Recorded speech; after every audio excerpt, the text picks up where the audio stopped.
এটা একটু show off life করতেছি আমরা। শো অফ লাইফটা এই জন্য করতেছি বিকজ এটা আসলে সবারই জানা অনেক বেশি দরকার। ধরেন আমাদের এখানকার নোয়াখালীর যে বাজারগুলোতে পণ্যের সংকট পড়ে গেছে।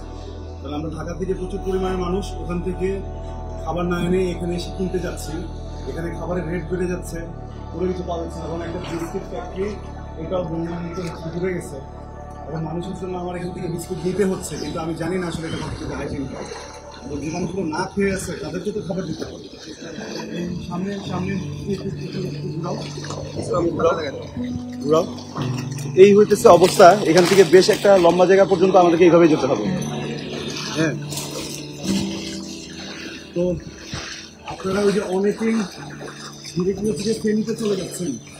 বোট না নিয়ে ফেনীতে যে আসলে কোনো লাভ নেই। আপনি ওইখানে প্রাণ নিয়ে যাবেন, যে ঘন্টার পর ঘন্টা দাঁড়ায় থাকবেন, সারাদিন দাঁড়ায় থাকবেন, কিন্তু আপনার প্রাণ ওই পাশে কিন্তু পৌঁছাবেন, আপনি নিজে হতাশ হয়ে যাবেন। হ্যাঁ, তো এই ভুলগুলো করেন না। ফেনীতে এখন রেস্কিউ অনেক বেশি দরকার। আপনারা এখান থেকে বোট পাঠান। আজকে কিছু বোট আসছে, ওগুলো একদম নতুন বোট, যে বোটগুলোতে ইজিলি পানি উঠে যাচ্ছে। যে বোটে ডুবে গেলে কীভাবে হচ্ছে গিয়ে রেস্কিউ করবেন। হ্যাঁ, বোট পাঠানোর ব্যাপারে আমাদের একটু সতর্ক করতে হবে। শুধু নতুন বোট বানান, নতুন বোট কিনে পাঠালেই হবে না, এটার নিচের বেসটা ঠিক আছে কিনা এটা দেখতে হবে। আর এখানকার অবস্থা খুব বেশি একটা ভালো না। এই যে এখানে এসে একটু শুকনা, আবার সামনে থেকে বিশাল পানি। এটা হচ্ছে সিটি, আমরা এখনো গ্রামে যাই নাই। তো সিটিতে যদি এই অবস্থা হয়, গ্রামের অবস্থা আরো খারাপ।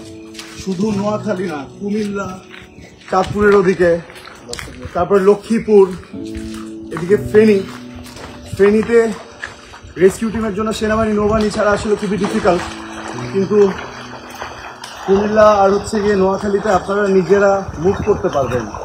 আনপ্ল্যান মুভ করে কোনো লাভ নেই, আর টাকা পাঠালেও কোনো লাভ নেই। আপনি যখন আমাকে টাকা পাঠাইলেন, আমার এই যে এই সব কিছুগুলো এখান থেকে নিতে হচ্ছে। এক প্যাকেট বিস্কুট নিতে, ওই কিছু বিস্কুট নিতে আমার হচ্ছে গিয়ে ভাই 2 ঘন্টা সময় চলে যাচ্ছে।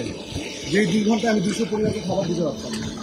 এখানে টাকা না পাঠায় আপনারা খাবার পাঠান, আপনারা শুকনো খাবার পাঠান, আপনারা মেডিসিন পাঠান। বাচ্চাগুলো আছে, ওরা কিন্তু শুকনো খাবারগুলো খেতেও পারে না,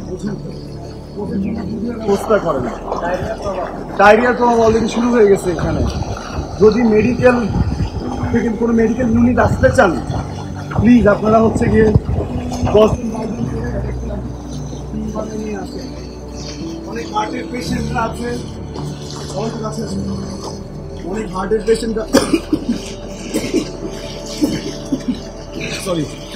অনেক হার্টের পেশেন্টরা আছে এখানে। এখানে ধরেন অনেকের কোনো সার্জারি হয়েছে, এরপরে হসপিটালে গিয়ে ওই জায়গাটা ওয়াশ করানোর কথা ছিল, ওনার জন্য উনিও বের হতে পারতেছেন। এখানে ইনফেকশন হয়ে যাচ্ছে অনেকে। তো মেডিকেল ইউনিট যারা আছেন তারা, ফেনীর অবস্থা খুবই খারাপ, এটাতে কোনো সন্দেহ নাই। এই অঞ্চলগুলো ভালো নাই ভাইয়া। সবাই একদিকে না দৌড়তে সবাই ছিটাই যায়, আর প্ল্যান করে বের হয়ে। নৌকা ছাড়া কোথাও মুভ করে আসলে লাভ নাই। নৌকা ছাড়া যে অঞ্চলগুলো শুধুমাত্র আপনি ট্রিটমেন্ট দিতে পারবেন, অতটুকু তো হবে না। আর এত মানুষের প্রবলেমের ভিতরে আপনি কেউ যে আপনাকে দৌড় দিয়ে হেল্প করবে সেই সুযোগটাও নাই।